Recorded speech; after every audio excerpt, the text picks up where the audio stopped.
What brought about this activism? As in, since, like she rightly said, that woman is the center, frugal part of the house. You understand? Without the woman, the house doesn't seem to function properly. So, what brought about this your activism? What's your organization trying to? What message are you trying to pass out to people out there? Okay, thank you very much. You see, violence is very pervasive in our society all over the world.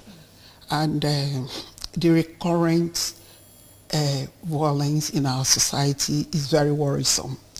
And this had occurred for so long, and so many women activists now realize that we women, our value have actually appreciated.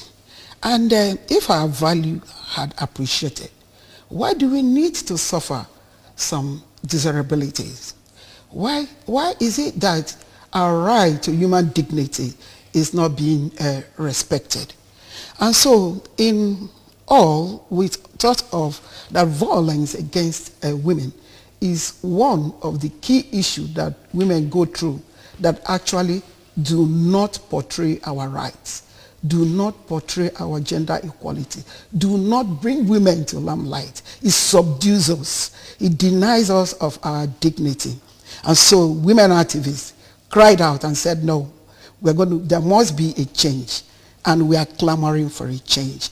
So this 16 days activism is all effort to galvanize advocacy and campaign to make sure that violence stopped in our society so that we can have a harmonized and a peaceful society. Actually, we are doing much. Maybe I'll stop here. Okay. Okay? No, this activism actually came up in one of the papers we just finished reviewing, and the prof with us was actually happy about what happened. There's a woman, I think she was denied a ticket, but now the court has ruled that the ticket be given back to her. Okay. In Adamawa also. So the man with us was happy that actually happened. Now at this point, this is denial and it's form of, violence. Okay. Now can we begin to look at what actually are this violence being meted against women? Because some people watching us may be asking, is it beating? Is it just physical violence and stuff so like let's narrow it down to understand what are these violence. It's usually done because this actually started from long time, the olden days really. Women are restricted to, there's this core thing, this is for a man, this is not for a woman. But in this recent time, we just noticed that a lot of women do those things better than even men. I can give you examples of, I went to Onitsha a few days back, I saw a woman driving this nice small bus. Okay. Shuttle buses. We don't do these things before because that's, I wouldn't say civilization. We are learning more. And you remember when we were growing, our daddy was just the sole provider in the house. We don't have this wants of everything. So the little we have used to be enough, but now we want so much. But remember that even the woman is not just sitting, she has her own garden at the backyard. But civilization has just made it that family needs more. So when you bring, I bring, it does help the family instead of just leaving the man to do it alone. And secondly, I wouldn't say the men are not doing it right, but when you look at it, things are really not getting out of the way it should be. And then recently the women that go into things does them better, do them actually better. Because you watch them from the house, a house that hasn't got a woman, a mother, a girl child, it's fully scattered. So because we can do it, fix it for men in the house, think about it in the office, think about it now that you're here, you know what I mean? So we would think they should create opportunities, but you should start from the house. Don't tell your child, a male child, no man's owner, he wouldn't sweep, he wouldn't cook. You're training them for the future. Kim, let me just come in a little at this point. Actually, she talked about, apart from the fact that beating is one of the aspects of violence, there are so many aspects of violence, because if you ask someone to define what violence is all about, it tells you it's all about the use of physical force accompanied with vehemence, fury on a woman with the intention of causing injury or even sometimes leading to death. That is the popular definition we know about violence. It's not only about the physical harm, but there is also the psychological, emotional harm. There is also the use of power.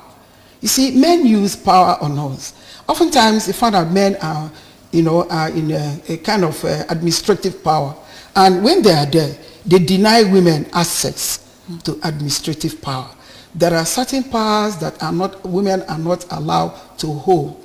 And therefore, this discrimination. So when we talk about violence, we're actually referring to discrimination, where women are discriminated against in terms of holding certain offices. Then if you see what played out the other time in the election, when various parties were trying to pick up their candidates, you could see that women are not in the limelight or some of the positions to be vied for. Why? One will ask why. Men are just everywhere. Okay, the forthcoming election, is there any woman presidential candidate? None. So these are the things. So discrimination. Then another type of violence we're actually talking about is stalking. This is the kind of one our girls suffer from. And sometimes a girl might be going, somebody will be following her behind, and eventually that stalking could lead to rape. So rape is also another form of violence. This one is incessant now. Rape in the family, where the father is even raping the daughters. Rape in the family. Then there are so many. Then can you even talk about where a husband has denied the members of the family the means of the daily bread, where the family is not provided for. That is to say, frustrating the family of the basic needs of the family, which is actually food, shelter, and clothing. Sometimes the man who is at the helm of affair will abandon the family. So abandonment, when you abandon your family, it is violence. If you beat your wife, if you batter your wife, which is called wife battery, if you batter your wife, it is violence. And the good news which we are bringing to the audience today is that these acts of violence are now crimes in our society. Hitherto, they were not crimes. But now, violence against women are now crimes based on the virtue of the latest law on this violence, like the Violence Against Persons Prohibition Act. In Nigeria, it is an Act 2015. Then in Anambra, it is a law 2017. So there are laws now that prohibit and make violence to be a crime. So whenever you commit, like that of wife beating, if you batter your wife, I bet you that is 5 years imprisonment. But most women don't know. Or 200,000 naira fine, or both. So you don't need to batter your wife. Dr. Ellen. Thank you very much. How do you navigate, or how does your organization navigate the murky waters of tradition and sometimes religion in this multi-dimensional country we find ourselves in? Because what is obtainable sometimes in the north as per girl child is not the same down south. So what will I say, platform does your organization have to navigate these murky waters? For instance, in the north, you find it difficult for a girl child to be educated. And education is power. But down here, it's not as if they are being deprived, but they tend to line it towards religion. How do you guys manage to sensitize, or whatever you guys do, in order to bridge the gap between the north and the south on this disparity? Well, that is actually a Herculean task, but that doesn't mean that we're not handling it. You see, in the north, you don't even think about only the denial of education. There are certain laws in the north that actually aid violence. For example, the penal code, section 55 of the penal code, gives a man right to flog the wife. To flog the wife. So long as the flogging does not cause grievous harm, a man has a right to flog the wife. That is obtainable in the north. But thank God for this advocacy, like I tell you, this 16 days of advocacy is all over in the social media. People in the north, they are aware of this. And they are taking advantage of it. And that is why we are also here Like we're here, I'm sure many of our members are watching us on Facebook, Instagram, and so many other arms of the social media. They are aware of these facts. And in the North, so many women are forming so many organizations. So many of them belong to our WOW. And they are aware of this. And they are actually campaigning against it. It's all about campaign. It's all about advocacy. So this, our advocacy, does not just end within these 16 days advocacy week or weeks, but it goes beyond that, because we are there in the social media. 24 hours we are there. And people are speaking out both in the North and both in the South. When there are problems, we get to know and we lead them and aid them to solve the problems. So the women in the North are no longer suffering in perpetuity because we could come to their aid through WOW. All right, this year's theme for this 16 days activism, actually, it says end gender-based violence in every borough, which is the same as in every town or district, you know. What's the possibility? There's a lot of possibility. What we need to do, like our great awareness, we have to continue, just not these 16 days. We should continue after this. So what we've got planned, what we're going to do is start from your environment, your area. We'll go to the churches as well. We can extend to schools. Just tell them they should allow women, teach them, tell them, because a lot of us don't know that they can come out and aspire for whatever they want to do, no limitation. That's a man following you in such a way is a kind of harassment, that it is not right, and nobody should intimidate you. Whatever you want to aspire for, go for it. Go to the right place you're going to do it. So we will start by this Sunday by planning the church. So I'm going to ask the priest to have a bit of time to talk to the women. We'll go to the marketplace if we can to talk to them as well and see how we're going to go. But it's getting better actually. Then even the widows, and call their properties when their husbands are no more. We need to go down to the roots, the CW women, the PGs, to tell them it's not just going to end on the 10th. It's going to be a continuous thing, a continuous. And then you as well, you can actually empower a girl, anybody, which WOW is doing actually.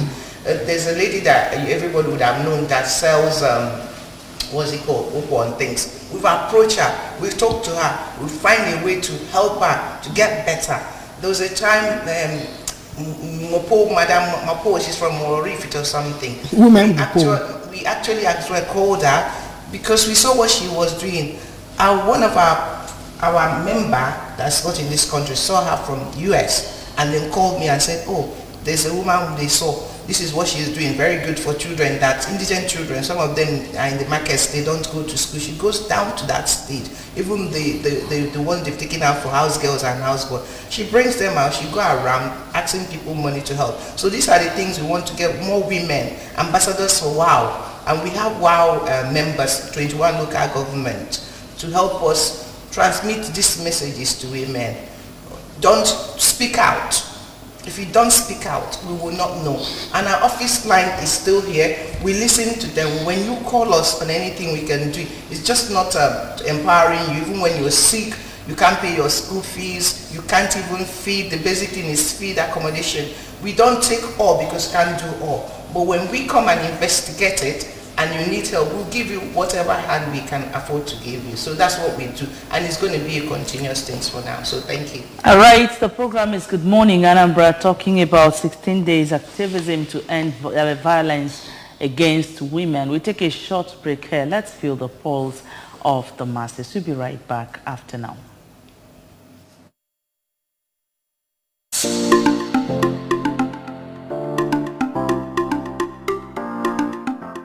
Tell the men, Allah is informing them about women and their importance in the society, because women are very, very important. Spiritually, they have all the powers to control the man and even the entire society. And so men that are working against them or even violating against their rights are only ignorant of it. So first of all, you have to do what we call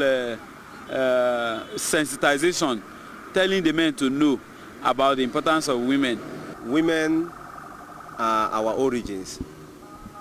And violence against women is not acceptable in the society. But as the case may be, it is preventable. Why I say it is preventable is we have to start from the family where we are coming from, where we are nurtured, before we are brought into the larger society. Because everything that happens starts from the home, and it extends to the larger society, the kindred, otherwise, and other larger family organizations. So what I'm saying is that to prevent it, we start from the home where love, because if a family is planted by love, where the father loves the mother, the children will learn from the parent or from the father that when they are as they are growing up, they see how their father respect their mother and they care for their mother. So that is where the origin starts from. This violence, the way to curb it, or to, because you can't say it will be totally be erased, but it can be curtailed or be reduced. But the way it should be reduced is that I believe in empowering the women first, because when you empower the women, because they are the life wire of the society, you empower a woman by skill acquisition, having a handwork, so that she will not be a kind of a housewife. We have violence against women. We are still in the church preaching, because I know that church is a moral institution where we preach those things that will be beneficial to both gender, male and female. So when we preach those things in the churches and take it very seriously, I think it can sink deep down. It can sink deep into the male gender. Those who think that women are not to be reckoned. Okay. Then secondly, if this can be instituted in the Constitution of Nigeria, okay, that if a woman is treated in this way or that way, that this person will face so charges, okay? And if our men know that something like that is in the Constitution, I think they will caution themselves. Violence against women can be prevented. It can be prevented through the law. You understand? You know, here in Nigeria, here in Africa, it's considered, like women are considered more prone to violence because there are no strict laws that punishes offenders of such.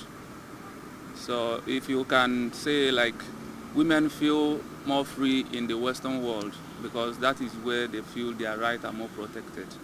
So, but here in Nigeria in particular, I think the government are not doing enough. Even if the law is there, then the law enforcement agencies are not doing enough. It's either the government have not put the right laws in place to protect women, or that the law enforcement agencies are not doing enough.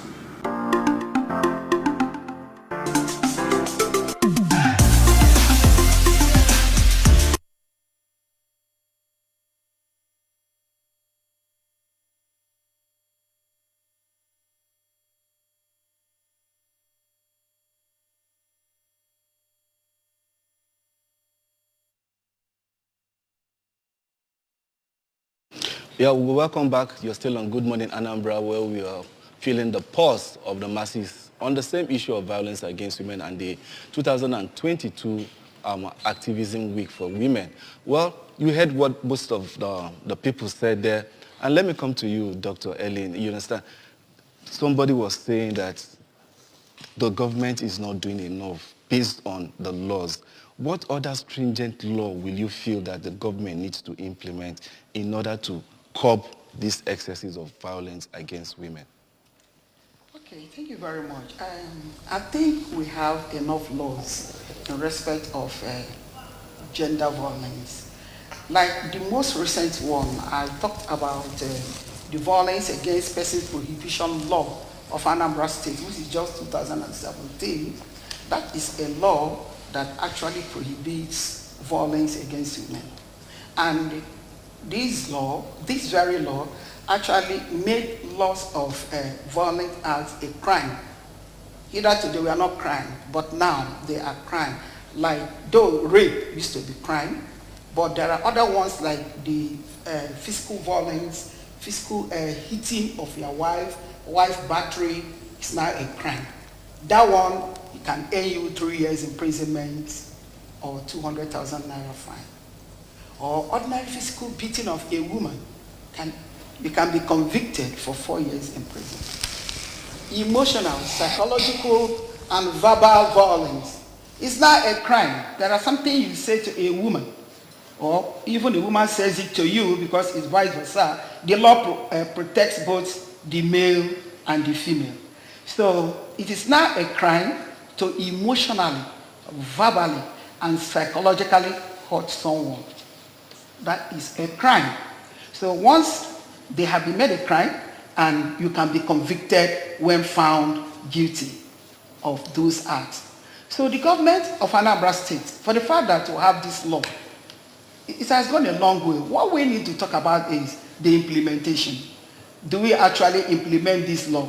Do we actually know about this law? Oh, okay, Barrister, let me add Yes. this before you go on. You know, I was in a conference recently, and somebody said that when a man evicts the wife from the house forcefully, that is against the law, and the person will be fined 300,000 naira or so. Yes. And is it obtainable here? Very, very obtainable. It is in the VAP Act. Okay. Yes, it is a crime for you to... And my question had been, how accessible are these laws? Because one thing is making the laws, and another is assessing it. Like someone watching may feel I've been passing through a lot in the hands of this man. How do I go about to get my, my rights back, or something like that?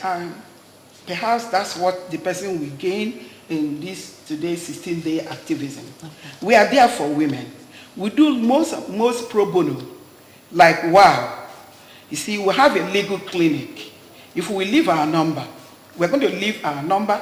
If you are a victim, if you call us, we bring succor. We can come to your aid and tell you what to do. That is why we are here. Then there are other NGOs that are doing a lot. Most women do not know. Like International Federation of Women Lawyers. FIDA. Yes, FIDA. I belong to FIDA, and every Tuesday in this state, we do mediation in our headquarters. We handle cases of domestic violence, all kinds of violence. Women may not know. So, but thank God for this 16 days activism. So wow, we have a legal clinic, we do that. FIDA is also there. And most recently, the Commissioner for Women Affairs of Anambra State is doing a lot to assist women. You can go to the Commission, Ministry of Women Affairs. They are there, the Commission is for us. Their major function is to bring succor to women who are victims of domestic violence or any form of violence. So all right, quickly, Ken, please, ways to end domestic violence, because earlier you said there's a possibility of ending it. So let's know, for our time is fast spent. Everybody's standing up for it, And then women as well, and women rights organizations, which WOW is one of them, saving lives and tackling violence against women and girls. So we stand to call on all women, men, girls, boys to say enough to this violence against women and girls child. And ways that we can start to do this is one, stop the blame games. When somebody is being harassed and they tell you again, you must say, oh, you asked for it. You must listen to them because sometimes it's not true. Then you can stop this stereotype of a thing. Wine has a kitchen, wine is in. It has to start from the grassroots, the house. That's what are rules. There's no role for a man. Is that the role? Is that where the man comes in now? Because yes, that's yes. Of course, a man has to play a role because it can't be all women. So a point will come in where men equally we need to help implement some of these I'm things. going to get there. Okay. As a daddy, Yeah. you will not tell your son to go and clean the car. It's a guy's thing. The radio sets like when we're growing. Everybody can do it. It's you, the father, will start all that. And then you know, I'm going to end it by saying what you've learned, you can unlearn. Because maybe during our time, boys are with daddies all the time. Women are in the kitchen. But because now you're civilized, Ajuchuku, isn't it? Yeah. You can now start from what we've just, because I'm trying to talk to you about it today. When you go home, think about it and say, oh, my daughter cannot polish my shoe in the morning. My daughter cannot wash my car. It's not a guy thing. So we need to stop that. Then stop, we have to create a space. We don't have it in this country. Where you call in, I was just saying, I remembered Citizen Center Bureau in England. It just occurred to me. Where you come in quietly, because it's got to have a confidentiality thing. They blame us so much on everything. To talk to someone that will listen to you, will they listen to you as a survivor, and they will believe you, because the truth, when it's a truth, you see it there. So these are the things that we need to come together, to all of us, to this harmful belief that we learned in the olden days should stop. Now, violence against women is a human violation, human right violation.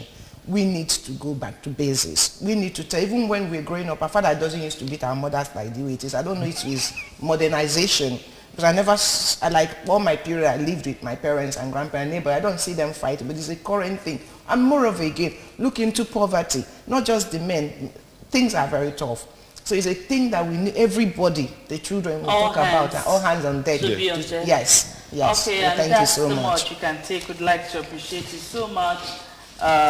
Iyom Nkem Umar, the PRO Southeast Chapter, Wow Africa. Thank you so much for coming.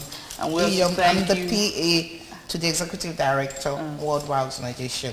Thank you. You're welcome. Thank you. Ambassador Dr. Helen Obi, Legal Advisor, Southeast Chapter, Wow Africa. Thank you for being here. Thank you. All right, my colleague. Well, I've learned a whole lot. The ladies here have really impacted into me. Well, I thank you, and that's the much we can take this morning on Good Morning Anambra. I'm Ajuluchukwu Akagwe signing off. Thank you. And I'm Nonya Mwokwe, thanking you so much for being here. Bye for now.